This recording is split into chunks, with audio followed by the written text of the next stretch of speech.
15 सितंबर 2025 last date है income tax की return filing की फॉर द फाइनेंशियल ईयर 2024-25। अभी भी बहुत सारे ऐसे टैक्स पेयर्स हैं जिन्होंने अपनी इनकम टैक्स की रिटर्न को फाइल नहीं कराया है। उसका रीजन कोई भी हो सकता है। तो चलिए बात करते हैं कि अगर आप ड्यू डेट तक रिटर्न को फाइल नहीं कर पाते हैं तो आपको क्या क्या चैलेंजेस फेस करने पड़ सकते हैं।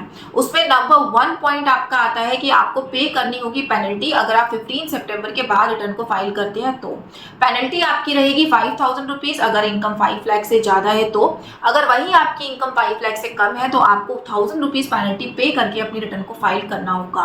नंबर 2, ऐसे टैक्स पेयर जो अपने डिडक्शंस और एग्जेम्पशंस को क्लेम करना चाहते हैं, ऑल टैक्स रेजिम में रिटर्न को फाइल करना चाहते हैं, तो उनके लिए अपनी रिटर्न को 15 सितंबर से पहले फाइल करना बहुत इंपॉर्टेंट है, क्योंकि इसके बाद आप ऑल टैक्स रेजिम में रिटर्न को फाइल नहीं कर पाएंगे।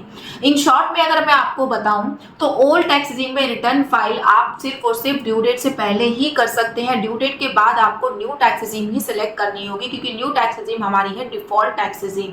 नंबर 3, अगर आपका कोई रिफंड बनता है तो जितनी जल्दी आप रिटर्न फाइल करेंगे उतनी जल्दी आपको रिफंड भी मिलेगा।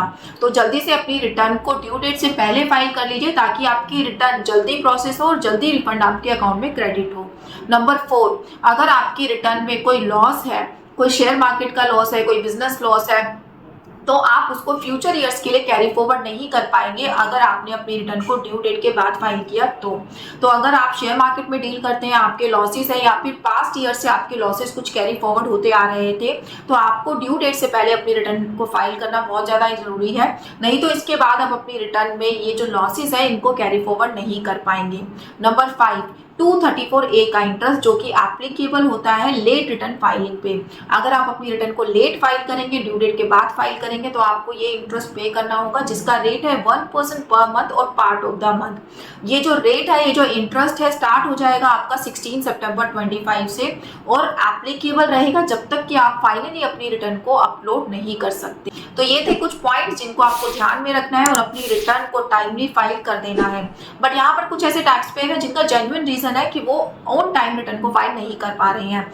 वो हो सकता है कि आपके 26 ईयर्स में कुछ गड़बड़ है, आपका जो टीडीएस है वो सही से रिफ्लेक्ट नहीं हो रहा है, या आपका फॉर्म 16 में आपके एम्प्लॉयर ने कोई प्रॉब्लम कर रखी है, या फिर आपके डॉक्यूमेंट्स अभी कंप्लीट नहीं है रिटर्न फाइलिंग के लिए। तो उस केस में आप क्या कर सकते हैं, अभी के लिए अपनी रिटर्न को जितनी इन्फॉर्मेशन अवेलेबल है उसके अकॉर्डिंग फाइल कर दीजिए। बाद में जब आपके पास सारी इन्फॉर्मेशन आ जाए या आपकी जो भी करेक्शन होनी है वो करेक्ट हो जाए, तो उसके बाद आप अपनी रिटर्न को रिवाइज कर लीजिएगा। बट रिटर्न को रिवाइज करना मत भूलिएगा। Thank you so much. इसी तरीके की इन्फॉर्मेटिव वीडियो के लिए टैक्स म्यूथ को लाइक एंड सब्सक्राइब करना ना भूलिएगा।